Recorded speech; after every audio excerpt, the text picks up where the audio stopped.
Hey there, Wasteland Wanderers.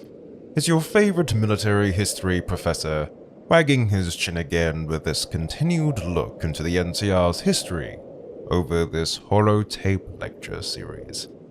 We ended our last lecture with a more than warm welcome with the end of the Mojave campaign.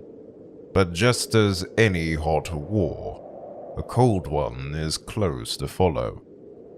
And that's in more ways than one, with a bit of some unfinished business needing to be taken care of.